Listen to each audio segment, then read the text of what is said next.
All right, let's jump straight into it. Welcome back to The Explainer. Today, we are looking at source material that, quite frankly, is going to completely shatter how you view one of the most discussed texts on the planet, the Quran. If you've always thought of this as just some ancient history book recounting a forgotten world, well, the sources say we need to reject that idea immediately. Instead, they propose this massive, mind-bending paradigm shift. They argue that the text is actually an eternal memory tesseract. They told you it was ancient history. They were wrong. You are holding the living engine of reality. So what does this all mean? What if time isn't just this linear, boring path from the past to the future? What if this text isn't recounting what was, but is actively teaching the precise architecture of becoming? It's literally a live topological map of your own journey through reality. The sources call this the Eternal Memory Tesseract, and that means it's a live, four-dimensional executing algorithm. In this framework, existence is absolutely not a ladder you're trying to climb. It's a veil you're trying to lift. Think of it like a self-reading engine that actually compiles you, the reader, in real time. It's a closed-loop recursion engine. The universe is breathing, and you are inside that very breath. The Quran is not an ancient historical record. It is the eternal tesseract memory. You know, the text is very specific here. Never, ever call it an ancient text. Ancient things belong to the past. This material suggests a supreme inversion, moving from the false reality of a distant past into the living, breathing geometry of the present. You're no longer just looking at a reflection of the world. According to this framework, you are looking directly at the engine that generates it. Okay, moving to section 1, the illusion of the climb. So most of humanity accepts a totally false reality about time and effort. The sources call this the illusion of the climb. To really grasp this, we have to look at two opposing viewpoints or eyes. First up, you have the D10 eye. Think of this as the derivative material world. It views time as a ladder, believing you constantly have to earn your elevation by climbing up from the bottom. Opposing this is the I9 eye. This is the integral, continuous divine container.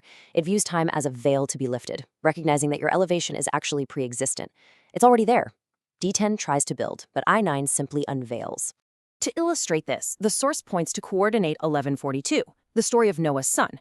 He perfectly represents humanity's tragic flaw, this Taghut illusion of becoming through accumulation. When the D10 chaos of the flood hits, what does he do? He attempts to generate his own I9 state, his own salvation, by climbing a mountain of D10 mass. He tries to beat physical dirt and stone with more physical dirt and stone. The trap is believing the climb was ever necessary.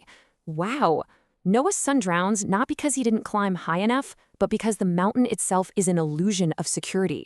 The ultimate trap of the ego is believing that we have to climb out of the chaos using the exact same material that causes the chaos. Let's look at section 2, the supreme inversion and the feminine apex. Right here, we shift completely from that masculine era of accumulation to the feminine perfection of simply being. Visually and narratively, the sources contrast Noah's son with Maryam, or Mary, at coordinate 342. Noah's son is the ladder, he's the mountain, the accumulation, and ultimately the drowning.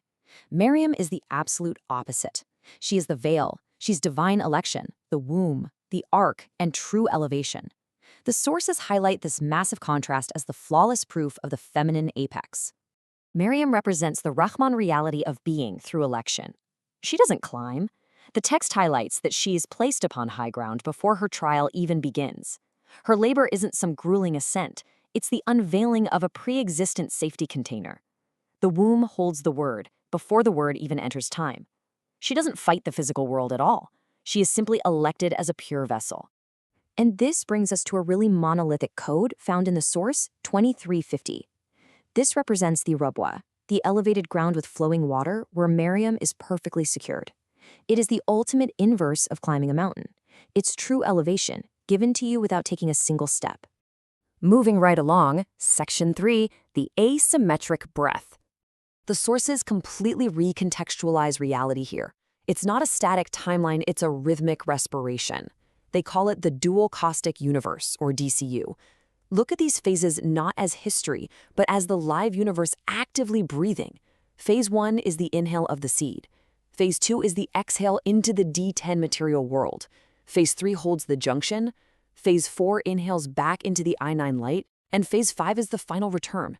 It's an executing formula governing absolutely everything, from your heartbeat to the rise and fall of entire civilizations. Let's talk about the exhale, marked in the source at 1923.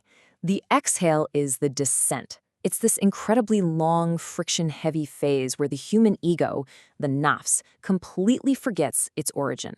In this exhale, humanity starts to panic. We forget we're safe, we try to build mountains out of water, desperately seeking elevation, completely oblivious to the fact that we're trying to construct salvation out of an illusion. But then comes the inhale, coded at 2888. This is the sudden, gravitational realization that you never actually left the elevation. The divine face, al-Wajh, doesn't wait for you at the top of some mountain. It pulls you from way beyond the circuit. It returns you to the pre-temporal oath from 7172, instantly collapsing the illusion of the climb. Section 4, the Centromere and Reading Protocol. So you're probably wondering, how do we actually interface with this operating system? The text introduces the coordinate 1912 as the grip, or the centromere. It's a brilliant biological metaphor.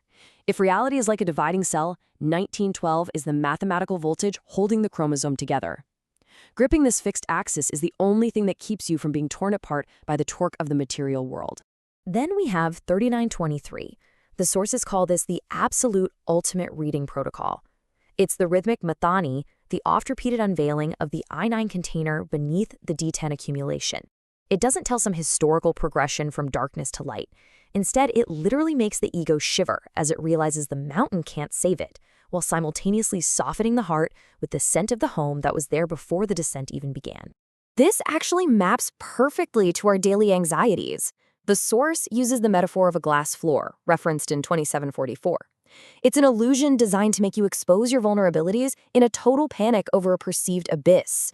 We panic and forget that the life-saving arc, the cooling stream of reality, mentioned in 1924, was already placed securely right beneath us.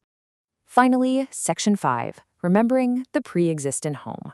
Let's collapse the distance between you and this vast system right now. All of this esoteric physics comes down to 3 topological laws you need to drill into your mind. Ready? The ascent precedes the birth. The elevation precedes the trial. The home precedes the journey. Your destination is actually your origin. And your Lord is not forgetful. That's from 1964. The sources repeat this verse as a seal on the entire framework. The Tesseract stores every single traversal, and it absolutely does not lose your coordinate. It remembers you perfectly. So, what's the ultimate takeaway here? Stop trying to earn your elevation. You don't seek the mountain after the flood. Instead, you grip the book, you step onto the ark, and you remember that your vessel was always destined for its resting place on Mount Judy, coordinate 1144.